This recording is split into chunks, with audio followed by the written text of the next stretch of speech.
Condamné pour un double féminicide, le Deadpool est devenu une star sur TikTok et ses fans ont tout tenté pour le sauver parce qu'elle le trouvait sexy. On te raconte l'incroyable histoire de Wade Wilson, l'influenceur dans Do Not Cross. Wade Steven Wilson naît le 20 mai 1994. Ses parents sont adolescents et décident de le mettre à l'adoption. Il est recueilli par Steve et Candice Wilson et grandit à Tallahassee, en Floride.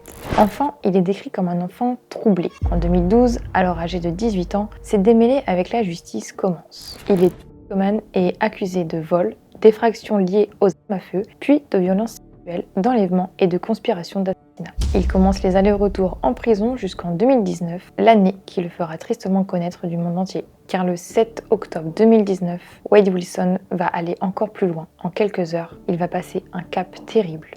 Deux femmes de sang-froid, Christine Melton, âgée de 35 ans, et Diane Ruiz, 43 ans. Ce soir-là, il rencontre sa première victime, Christine, dans un bar de Fort Myers, en Floride.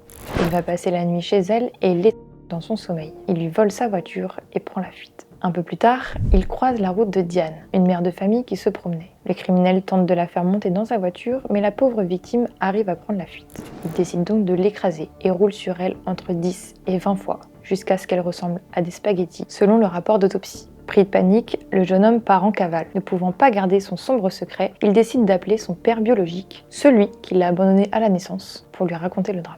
L'homme contacte alors ni une ni deux les autorités et Wade est rapidement arrêté par les autorités le 8 octobre. Mais cette histoire terrible va encore prendre une tournure complètement folle. En juin 2024, le procès pour son double est ouvert et le criminel est condamné à mort le mardi 27 août. Les preuves ont montré qu'il s'agit de meurtres haineux, atroces et cruels et que le deuxième était froid, calculé et prémédité, a déclaré Nicholas Thompson, juge durant l'audience. Quelques photos circulent, notamment sur TikTok. On y voit le criminel au visage tatoué, ne montrant aucune émotion à l'énoncé du verdict. Et ces clichés vont faire l'effet d'une bombe sur les réseaux sociaux.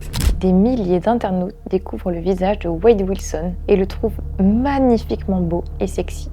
Les tatouages, le visage sévère, la tenue de prisonnier, tout est réuni pour rendre complètement fou de nombreuses fans qui vont alors se lancer une mission, sauver ce sexy. En prison, il reçoit de nombreux courriers de femmes qui lui envoient des photos dénudées. Certaines écrivent même au juge pour le supplier de laisser la vie à Wade et ne pas tenir compte de ses tatouages, notamment la qu'il a sur le visage, et explique que son comportement irait mieux s'il était traité psychologiquement. Une pétition est lancée et récolte 24 000 signatures et une collecte de fonds est organisée pour que Wade Wilson puisse se payer des avocats réputés pour faire appel de la décision du juge. Le montant s'élève à 78 000 $.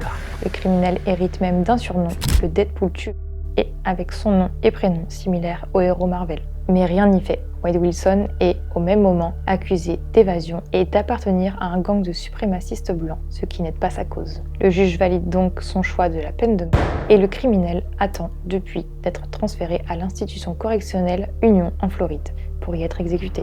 Être attiré par un criminel n'est pas rare, et ça a un nom, l'hybristophilie. Et ce phénomène est de nos jours de plus en plus répandu avec la mise en lumière de nombreux meurtres à travers des docus ou séries, par exemple. Et toi, t'avais entendu parler de ce Deadpool sexy qui a retourné les réseaux ?